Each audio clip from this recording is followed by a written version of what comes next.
یہ محمد ریاض صاحب ہیں، یہ پوچھ رہے ہیں السلام علیکم ورحمۃ اللہ وبرکاتہ۔ وعلیکم السلام ورحمۃ اللہ وبرکاتہ۔ خیریت سے ہیں آپ؟ جی الحمدللہ میں خیریت ہی سے ہوں۔ مفتی صاحب یہ معلوم کرنا تھا کہ کونوں کے بارے میں کیا ہے۔ دیکھیے گا بریلوی حضرات جو کنڈے کی عید مناتے ہیں یا کنڈے کی عید حضرت امام جعفر کی یوم ولادت پر منائی جاتی ہے یہ بھی کہتے ہیں، تو اس میں کتنی سچائی ہے؟ کیونکہ بعض دیوبندی بھائیوں کو کہتے ہوئے سنا ہے کہ دراصل اس دن حضرت امیر معاویہ رضی اللہ تعالی عنہ کی وفات کا دن ہے، اس کی خوشی میں یہ عید منائی جاتی ہے۔ حضرت معاویہ رضی اللہ تعالی عنہ کی یوم ولادت اور یوم وفات کیا ہے؟ دیکھیے بریلوی لوگ جو 22 رجب کو کنڈے یعنی میٹھی ٹکیاں اور کھیر یا چنے وغیرہ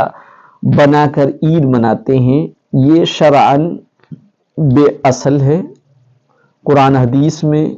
دور تابعی، دور صحابہ، طب تابعین، دور نبی میں اس کی کوئی اصل نہیں تھی، بدعت ہے۔ مشہور یہ ہے کہ کنڈے کی عید حضرت امام جعفر صادق رحمۃ اللہ علیہ کی یوم ولادت پر منائی جاتی ہے،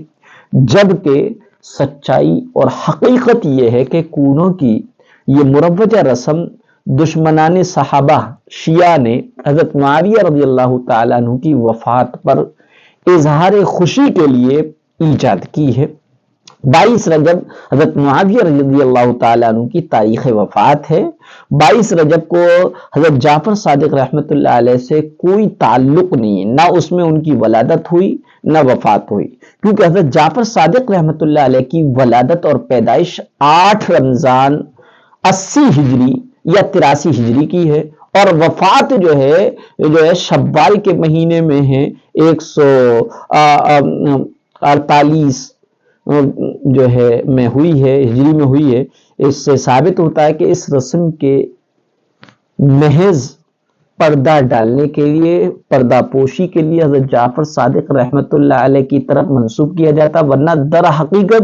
یہ جو تقریب ہے اور عید ہے حضرت معاویہ رضی اللہ تعالی عنہ کی وفات کی خوشی میں منائی جاتی ہے۔ جس وقت یہ رسم ایجاد ہوئی اہل سنت والجماعت کا غلبہ تھا، اس لیے یہ اہتمام کیا گیا کہ شیرینی اور میٹھی ٹکیاں اعلانیہ تقسیم نہ کی جائیں، بلکہ تاکہ راز فاش نہ ہو جائیں، بلکہ دشمنان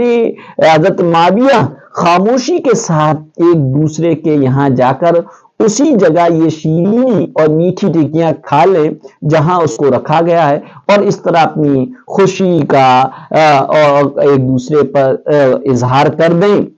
جب اس کا چرچا ہوا اور یہ فیمس ہوا تو اس کو حضرت جعفر صادق رحمۃ اللہ علیہ کی طرف منسوب کر کے یہ تہمت ان پر لگائی گئی اور کہا گیا کہ انہوں نے خود اس تاریخ کو اپنی فاتحہ کا حکم دیا، حالانکہ سب من گھڑت ہے، اور کہیں بھی یہ ثابت نہیں کہ حضرت جعفر صادق رحمۃ اللہ علیہ نے ٹکیوں پر فاتحہ لگانے کا حکم دیا ہو یا کہیں لکھا ہو یا اپنے معتقدین اور چاہنے والے کو اس سے کہا ہو، بلکہ دوسروں کو بھی